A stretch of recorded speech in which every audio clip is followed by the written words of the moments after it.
You are standing in the kitchen, and something they just said landed wrong. You feel it hit.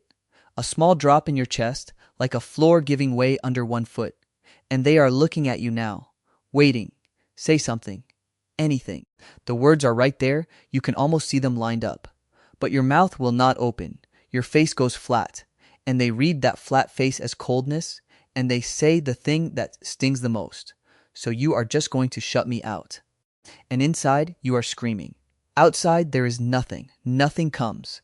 Everyone in your life has a word for this. Sulking, the silent treatment, being difficult, being cold.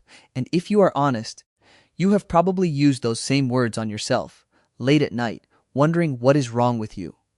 But what if that silence was never a choice at all? What if it was your body doing something far older and far faster than any decision you could ever make? Stay with me, because this changes everything about what that moment actually is. Here's the thing almost nobody around you sees. When you go quiet, you are not feeling less than everyone else in the room. You are feeling more, usually much more than the person standing across from you. On the outside, there is a flat face, a small shrug, a quiet I am fine that fools no one and convinces nobody. On the inside, it is a flood, the hurt, the replay. The 12 things you wish you could say, all of them arriving at the exact same second and jamming the door so hard that nothing gets through. That is the cruel part. The moment you have the most to say is the precise moment you can say the least, and the people around you cannot stand a silence, so they fill it with a story. Usually the worst one available. He does not care. She is punishing me. They have already checked out of this. None of it is true. But how would they know? You handed them nothing to read. Sound familiar? But here is where it gets interesting. For most of our lives, we were taught that the body has only two settings under threat: fight or flight. You either push back or you run. There is a third one though, and it is the one almost nobody talks about: freeze. A researcher named Stephen Porges spent decades mapping how the human nervous system actually responds to danger. His work, called polyvagal theory, describes what happens in the moment your system decides that fighting is not safe and running is not possible. It does the only thing left on the menu. It cuts the engine. It goes still. This is the freeze response, and it is not weakness, and it is not you being dramatic or difficult. It is a survival state that is millions of years old, wired into you long before you had language. A rabbit that cannot outrun the fox goes rigid in the grass. A deer stands locked in the headlights. Your body is running that same ancient program. It just runs it in a kitchen, in the middle of an argument, with someone you actually love.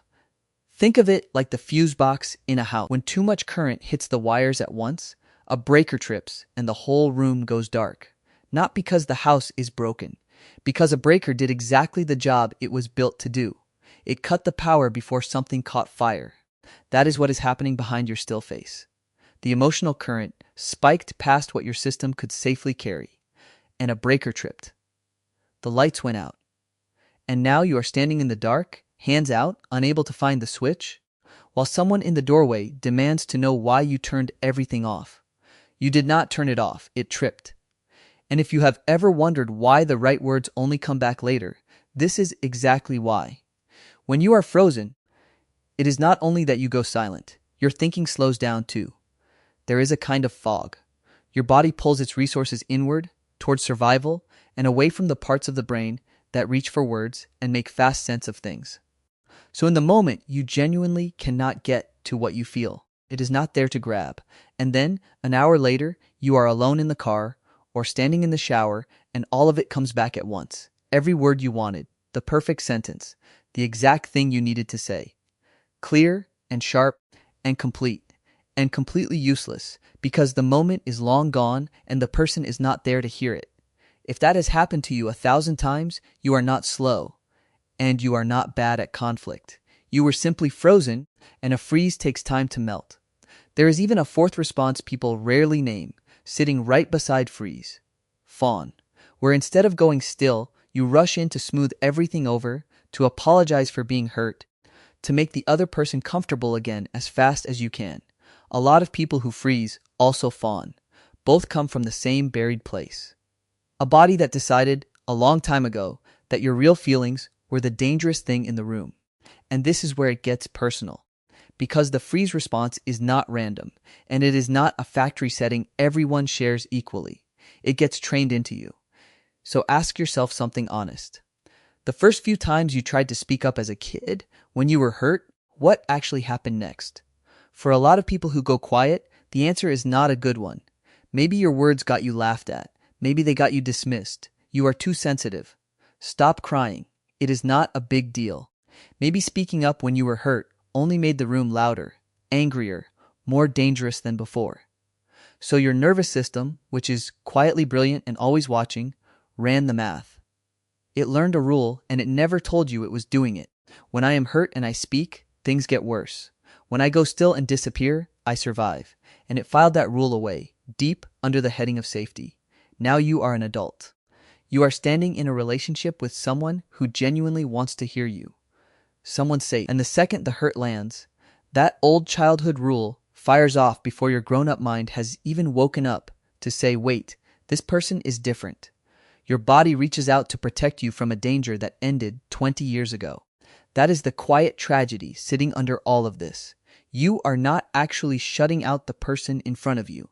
You are still hiding from someone who is not even in the room anymore. Now, I want to be honest with you here, because you deserve more than just comfort. There is a real thing called the silent treatment, and it exists. It is when a person uses silence as a weapon, on purpose, to punish someone and force them to come chasing. And it does real damage to the people on the other end of it. But that is a strategy. It points outward. It has a goal and a target. What happens to you is not a strategy. It is a state. It points at nobody. There is no plan hiding behind it. The lights are simply out, and you are just as stuck in that dark as they are. And here is the part that is genuinely hard to hear. From the outside, the two can look completely identical. The person standing across from you cannot see the difference between a weapon aimed at them and a breaker that just tripped inside you. All they get is the silence, and they hurt.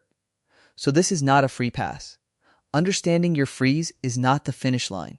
It is the starting line, because once you truly know that the lights only tripped, that nothing was aimed at anyone, you can learn to do one small, difficult thing. You can leave a marker in the dark, a single sentence, even a clumsy one. I have gone quiet. I am not gone. I need a minute. That one sentence is you, standing in the dark, reaching for the doorway, letting someone know you are still in the house. So let me say the thing you have needed someone to say to you for a very long time. You are not cold. You are not petty. You are not whatever anyone has told you, giving people the silent treatment. When you go quiet, your body is not attacking anyone. It is protecting you. It learned a long time ago that silence was the safest room in the whole house, and it still runs straight to that room the second it smells something familiar and dangerous in the air. That is not a character flaw. That is a nervous system that once kept you safe, still doing the only thing it ever knew how to do for you. And notice the shape of it. The stillness that people keep misreading as not caring is actually the exact opposite. You go quiet because you feel too much, never too little. A breaker only trips on a circuit that is carrying real current. The empty rooms stay lit. And here is the part that should let you breathe. A breaker that tripped is not a fire. Nothing burned. The power is still there behind the wall, whole, waiting. You do not need someone to force the lights back on by shouting. You do not need to become a person who never freezes again. You just need to learn where your own switch is. And maybe one day, someone patient enough to sit with you in the dark, without panicking, until it quietly resets on its own. There is nothing broken in you. There is only a house that learned, very young, how to protect itself, waiting for the quiet to finally feel safe. So here is what I would love from you. Down in the comments, tell me the one sentence you most wish you could say in the moment your voice disappears. The thing that is always there, sitting behind the silence that never quite makes it out. Just write it down here, where it is safe to say. I read every single one of them. And the next time you go still, and someone in the doorway asks why you shut everything off, maybe you will remember this. You did not shut it off. A breaker tripped because you were carrying more in that moment than anyone in the room could see. And the lights are coming back. They always do. Subscribe to keep decoding yourself, and I'll see you in the next.